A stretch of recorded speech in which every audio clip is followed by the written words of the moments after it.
We're going to begin tonight with just an incredible story. A family torn apart. A 5-month-old baby boy taken from his parents after a visit to the hospital. They told me I'm a bad mom, I don't care, and that they're gonna do what they think is best. They're gonna call the police. A young couple thought that their problems were behind them after their baby boy had a scare at the hospital. But once they got home, their problems got even worse. News 10's Gabriel Roxas joins us with the exclusive story you'll see only on News 10. Dylan, Christina, Anna Nikolayev reached out to us after police came to her home. They were with Child Protective Services and there to take her baby. How do you get to the point when police come to your home and take your child? What you're seeing is home video. Anna Nikolayev set up the camera herself when she noticed police outside her home. I'm going to grab your baby and don't resist and don't fight me, okay? It began nearly 2 weeks ago when Anna and her husband Alex took their 5-month-old little boy Sammy to Sutter Memorial Hospital to be treated for flu symptoms. They didn't like the care their child was getting. For example, one day she asked why a nurse was giving her son antibiotics. And I asked her what it is. She's like, antibiotics. And I asked her, for what is that? And she's like, I don't know. I'm like, you're working as a nurse and you don't even know what to give to my baby, for what? She says the doctor later said he shouldn't have been on the antibiotics. Anna tells us Sammy suffers from a heart murmur and had been seeing a doctor at Sutter for regular treatment. After Sammy was treated for the flu symptoms, doctors at Sutter admitted him to the pediatric ICU to monitor his condition. After a few days, Anna says doctors began talking about heart surgery. If we got the one mistake after another, I don't want to have my baby have a surgery in the hospital where I don't feel safe. Anna argued with doctors about getting a second opinion. Without a proper discharge, she finally took Sammy out of the hospital to get that second opinion at Kaiser Permanente. The police showed up there, they saw that the baby was fine. They told us that Sutter was telling them so much bad stuff that they thought that this baby is dying on their arms. Anna showed us medical records from the doctor treating Sammy at Kaiser Permanente. The doctor described Sammy as clinically safe to go home with his parents. The doctor added, I do not have concern for the safety of the child at home with his parents. So police saw it, they saw the report from the doctor, they said, okay guys, you have a good day, and they walked away. But the next day, police and officials with Child Protective Services showed up at the couple's home. The father met them outside a short time later. I was pushed against a building, smacked down. I said, am I being under arrest? Placed under arrest. He smacked me down onto the ground, yelled out, I think I got the keys to the house. Police let themselves inside. He's like, okay, let your son go. So I had to let him go, and he cracked my arm so they could take Sammy. They took Sammy and they just walked away. Now, when we spoke to police, they referred us to Child Protective Services. CPS won't say much about the case, but the mother just told us a short time ago that a CPS social worker told her the reason they took the baby is because of severe neglect, but she didn't elaborate what that neglect was. We contacted Sutter Memorial to get their side of the story. They told us that because the case was with law enforcement, we would have to get any information from them. Now, just a little while ago, we got word from Anna that she was going to be allowed in to see her baby. That should be happening right about now, but we're told she's only going to be able to stay with the baby for about an hour, and that CPS is trying to find someone to take in the baby. This just seems amazing. I mean, no one will talk. They're referring you to all these different agencies. Oh, they're all running for cover. Yeah. That's what they're doing. And you had that Kaiser doctor that said the baby is fine with the parents and the baby's healthy. Yeah, and it gets frustrating because you talk to one agency, they refer you to the next, and then the next, and then eventually it circles back to the beginning. So we are trying to get as much information so that everyone's side of the story can get out there, but it becomes difficult when everyone points you back into the other direction. We've done reporting on CPS. It doesn't have the best track record, and here you've got a Kaiser doctor saying the baby is safe to go home and apparently being overruled by a caseworker or somebody at CPS. Yeah, someone has the answer, and they're not talking to us. They need to do some explaining about that. Yeah, for sure. A lot of answers left to be given to us and to be given to the family. All right, keep on it, Gabriel. Hey, is the family going to lawyer up here? Yes, in fact, they are talking with the Slavic Community Center, and that center is consulting with its attorneys to help them with this case. They need some representation for sure. Right. Thank you very much, Gabriel. And the CPS would not talk to us on camera about this. Even if they did, a spokeswoman tells us they could not talk specifically about this case because of privacy concerns.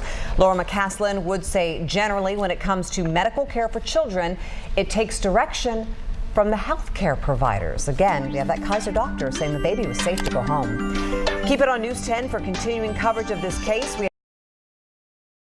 Month-old Sammy Nikolayev is on the path to recovery. Police and Child Protective Services took Sammy into protective custody last week after his parents removed their son from Sutter Memorial to get a second medical opinion. Sammy is headed to Stanford yesterday. His parents tell us he is gaining weight, and doctors plan to wait as many as 6 weeks before doing heart surgery. Anna was able to ride in the ambulance from Sutter to Stanford. And he was so excited driving the road down. He was not crying. He had his bottle. And when we arrived up there, all the nurses were smiling at him. He was smiling, and he was welcome there. Anna tells us she hopes to be able to bring Sammy home while they wait for surgery. For now, the parents are staying close to Stanford. But the couple made a brief trip back to Sacramento this morning to meet with the lawmaker calling for an audit of CPS after the incident with Sammy. News 10's Gabriel Roxas was at the Capitol today, where plans are moving forward now to get to the bottom of what happened with the Nikolayev family and whether maybe it's a sign of bigger problems at that agency. When Anna and Alex sat down with Assemblyman Tim Donnelly in his office this morning, he mentioned that he had only read about the case online. So when he watched for the first time video of authorities taking Sammy from Anna's arms, he became even more determined to investigate. I'm going to grab your baby and don't resist and don't fight me, okay? Oh my gosh, you're kidding me. Anna and Alex Nikolayev want to spend as much time as they can by their son's side at his new hospital at Stanford. But when Assemblyman Tim Donnelly asked to see them, they took a quick trip home. They say that's because now that Sammy's care is on the right track, they want to keep the pressure on Child Protective Services to answer for what happened to them and what they're hearing from other parents. I've seen a girl that was basically on her knees, screaming at the top of her lungs because she lost 3 of her kids. And it just, I mean, it hurts. It hurts to see parents like that. And that's why we want to get to the bottom of this. Donnelly says since looking into the Nikolayev case, he's also heard from many parents with similar complaints against CPS. He hopes to investigate each case, as he did when he first heard about Anna and Alex and started contacting officials at both Sutter Memorial and CPS. And the first question I asked him is, well, are these parents abusive? I mean, do you suspect that they are guilty of neglect or something along those lines? And they said absolutely not. 99.9%. These are just normal parents. And I said, then what the hell are you doing? They should have do the reports. They should have do all those researches before they would walk in our home and took our son from our hands. The Department of Health and Human Services that oversees CPS declined Donnelly's request for more information. Now the legislator who sits on the Joint Legislative Audit Committee plans to take a closer look at the agency he says has raised deep suspicions. Do they target immigrants who they think won't fight back, won't speak out because they're afraid of the authorities, or they come from a country where that knock on the door, led to people disappearing? The Joint Legislative Audit Committee will hold a hearing June 5th. Donnelly says he plans to use the time in the interim to vet each of the cases that have been brought to his attention, but he tells us he's already convinced some of the stories he's hearing are true. Dale and Christina, back to you. Out of heart surgery, baby Sammy's saga started 3 weeks ago. I'm going to grab your baby and don't resist and don't fight me, okay? Police took the child from his mother, handing him over to CPS. If we got the one mistake after another, I don't want to have my baby have a surgery in the hospital where I don't feel safe. Tonight, the fight over Sammy Nikolayev's care is over, but questions still remain. As we head into this Mother's Day weekend, we've got great news tonight from Stanford on baby Sammy. This morning, he got one last hug and a kiss from his mom before heading into the operating room. And now, baby Sammy right now is recovering from heart surgery. The road to this point has been a long and heartbreaking one for his parents. News 10's Gabriel Roxas joins us live tonight from Stanford Hospital. Gabriel? Well, with all the attention this case has received, Anna and Alex have been asked to make all kinds of appearances. But as Sammy's surgery got closer, there was only one place they wanted to be, and that's here at Lucile Packard Children's Hospital at Stanford. Since Sammy Nikolayev got to his new hospital, his parents weren't sure if their son's heart surgery would be days or weeks away. In the end, Anna says the decision simply came down to the availability of the surgeon. He had this one appointment available scheduled for us, and if we wouldn't be taking this appointment, we had to wait for another 2 months, maybe 2 weeks, so whenever he would have time for our son. After a few tense hours waiting, Anna and Alex were excited to hear from Sammy's surgeon. He's saying the surgery was good, everything is fine, everything is like they've been expecting it, nothing went wrong, so no bleeding extra or something special that they needed to do, so we've been happy to hear that. We started crying, it was just a relief. Police department! Since CPS took Sammy into temporary protective custody after his parents removed him from Sutter Memorial against medical advice, the process of getting custody back has been a stressful ordeal. On top of that, concern for Sammy's health has taken a toll on Alex and Anna, who say they are grateful that so far medical bills haven't added stress. We're thankful that we're good right now with that. We had a lot of people asking if we need support. We're good with that. Insurance is going to cover everything. Of course, the couple credits their attorneys for helping them through the process, and they're grateful to everyone who has taken an interest in the case as they wait for the day they can bring Sammy home. We're going to enjoy our time together, being again as a family together at home, so we're going to enjoy our time at home. In his swing, at his toys, at his crib, we're just gonna spend the time together. Anna and Alex tell me if all goes well over the next week, they'll be able to bring Sammy home as early as next Friday. We're live in Palo Alto. Gabriel Rojas, News 10. So maybe an update next Friday. That would be great news because we know this story has touched hearts around the world. Gabriel, thanks. Thank you. Well, their day in court didn't exactly end the way that they wanted it to, but Alex and Anna Nikolayev say they can now finally see the light at the end of the tunnel. Baby Sammy has been at the center of a legal battle with CPS since his parents took him from Sutter Memorial Hospital against medical advice to get a second opinion. News 10's Gabriel Rojas was the only reporter in court as the judge heard the legal battle. Juvenile court has very strict media policies. In fact, this is one of the few areas where we're allowed to shoot. Cameras were banned inside the courtroom, but the judge allowed me and my notepad to sit in on the hearing. For me, yes, he is traumatized, like already, and this is making me upset. Since her son was seized by Sacramento police and Child Protective Services after leaving the hospital without a proper discharge, Anna Nikolayev believes baby Sammy has become more fearful of new people. It's something Sammy's parents hope will fade as the boy continues to recover from open heart surgery. The other thing the parents want to see end are the regular visits from CPS. We would have loved to be, this day to end everything, put everything behind us, but I guess we have no choice but to proceed whatever the ruling was. In court, attorneys for the county asked that the scheduled CPS visits continue for 60 more days. The parents' attorneys asked for a trial to settle the matter as soon as possible, but the judge didn't have an opening for 2 months. July 29th, so a good 60 days. So by de facto, they ended up with what they wanted. However, in what could be a shift toward what the parents want, the county showed a willingness to consider dismissing the case before trial, potentially as early as next month. That's a good sign that maybe they legitimately just wanted a little more time to look around. If so, that's great, and dismiss, because it's just not a case that deserves to be using up taxpayer dollars. Nonetheless, attorneys for the parents insist there's no guarantee the county will choose to dismiss. Until it's done, they can continue to interfere with these people's lives, do checks, show up at the house, do whatever else it is that they want to do. Talk with the doctors, talk with the care providers, and keep interfering. I hope they're coming really to a house just to protect the child, like seeing that maybe they're wrong, they did those mistakes, and they're gonna just walk out of our lives. If the county chooses not to dismiss the case, then the Nikolaevs will be back in court for a pretrial hearing June 25th. In Sacramento, Gabriel Rojas, News 10. The attorney representing the county in this case declined to comment. Now, in order for us just to bring you this story, the judge asked News 10 to agree to several conditions, including no cameras in or even around the courtroom.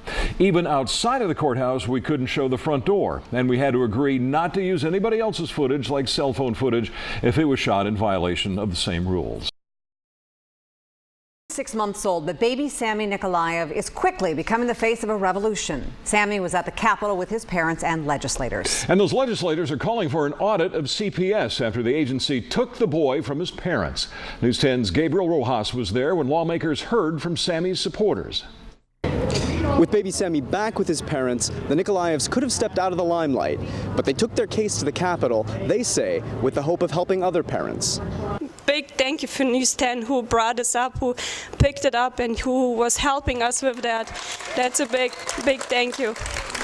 What began as the story of one baby has become a call for sweeping reform across California when Child Protective Services took Sammy Nikolayev into temporary custody after his mother removed him from the hospital against medical advice simply to seek a second opinion.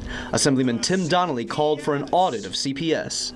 These agencies answer to us, to we the people. And when your name is Child Protective Services, you should be protecting children. The proposed audit drew bipartisan support from Assemblyman Mike Gatto, concerned about reports of abuse by the Department of Children and Family Services, the CPS equivalent in Los Angeles. But the question is, how did this happen? Why did this happen? And what can we do to make sure that it never happens again? Next, we'll take affected agencies' testimony. No one from CPS showed up to speak, but Anna Nikolayev's emotional testimony moved members of the Joint Legislative Audit Committee. This is my child. You're ripping it out of my arms. What are you expecting to me? Just give it away and don't care? People came from across the country, lining up to voice their support for the audit. It's not only a statewide problem, it is going on all over the country and all over the world. A lot of things are going on behind the scenes and no one's allowed to know what's going on. In the end, the committee voted unanimously to approve the audit. Motion passes, and But this was a real victory for the people, for the average person, and it was brought about by individuals that came from all over the state. Moving forward, the state auditor will compare counties, looking for what works and what doesn't. The tremendous outpouring of support for this audit that we saw here today is really indicative that something has to be done. Then I hope we're gonna dig now into CPS and we're gonna, have really CPS to protect our children, not just to walk in the house and rip their kids away. The audit will likely take 5 to 6 months to complete. At that point, lawmakers will evaluate the findings to decide on possible reforms. In Sacramento, Gabriel Roxas, News 10. Well, one chapter ended today and another began in the case of baby Sammy Nikolayev. The baby gained national attention when police and Child Protective Services took him into protective custody after his mother simply took him out of a hospital without permission, but went to another hospital to get a second opinion for her baby. News 10's Gabriel Roxas was in court today when the county agreed to dismiss the case. Gabriel? Dale, this is something the county had signaled was a possibility at the previous hearing in May. What it means is that Anna and Alex Nikolayev will no longer be subject to visits by CPS, and they won't have to go to trial to stop those visits. But the end of the juvenile dependency court involvement gives way to the beginning of a civil case against CPS and the Sacramento Police Department. Cameras weren't allowed inside the juvenile dependency court when attorneys representing CPS and the Nikolayev baby agreed to drop the case. Before moving to dismiss, the Assistant County Counsel wanted to make it clear that CPS does not recognize any wrongdoing on its part when social workers and police officers entered the Nikolayev home back in April and took the baby into protective custody. In fact, they argue that it's because of these efforts that the boy is in good health today. The attorney said with that goal met, there's no longer a need to stay in the parents' lives. I could cry, but I can, smile because we're together again and nobody can take him away. Even those people who tried to destroy our lives. Despite moving to dismiss the case, in court the county insisted that they were originally right to seize the baby, who they say was in congestive heart failure. What we heard was their version of events, obviously spun to protect their interest, to show some sort of justification for what they have done. Medical records show another doctor cleared the baby to go home with his parents. That's why the Nikolayevs say this case is far from over. We will force them to compensate this family for the losses, for the harms, for the nightmare that they went through of 48 hours of not even knowing where their child was. We will take them to task for the police officers who attacked Alex, tackled him, handcuffed him, put him in a police car. It's days that you cannot forget what you went through. Yeah. Yeah, we don't wish to anyone to have, to come through what we went through, you know. We don't want to see this. And it needs to be changed like this. Now, I had a chance to speak off camera with the attorney representing CPS. She told me she still couldn't comment on the case, even now that it's dismissed, but since I was allowed to sit in on the hearing, I was able to talk to her about what was said in open court. For example, in court, she mentioned the reason CPS took the baby was because of a medical emergency. However, when I asked about the Kaiser doctor who cleared the baby to go home, we couldn't talk about that because it wasn't addressed in open court. And that's really the key question here that still remains. But again, they would only talk about what was said in court, so they wouldn't answer some of those questions for you today. Sure, and when I mentioned to the Nikolayev attorney their reasoning, he brought up the fact of, well, if it was an emergency, why wait a day later to get there? Yeah. Why no ambulance? Why only police and social workers? So still a lot of questions out there. Yeah, because they did wait, what, about 24 hours before they finally went and took the baby. Yeah. All right. Gabriel, thanks. The case of baby Sammy Nikolayev captured the attention of people across the world when police and social workers took the child from his parents last April. The reason they cited was severe neglect. But beyond that, we've never really gotten much more of an explanation until now. But now, court records obtained by News 10 reveal a complex struggle going on behind the scenes. News 10's Gabriel Rojas has followed this story from the very start. Gabriel? Dylan, Christina, it's taken months, but after numerous requests, the court finally agreed to release to me hundreds of pages of juvenile court documents. They include medical records, police reports, and CPS communications.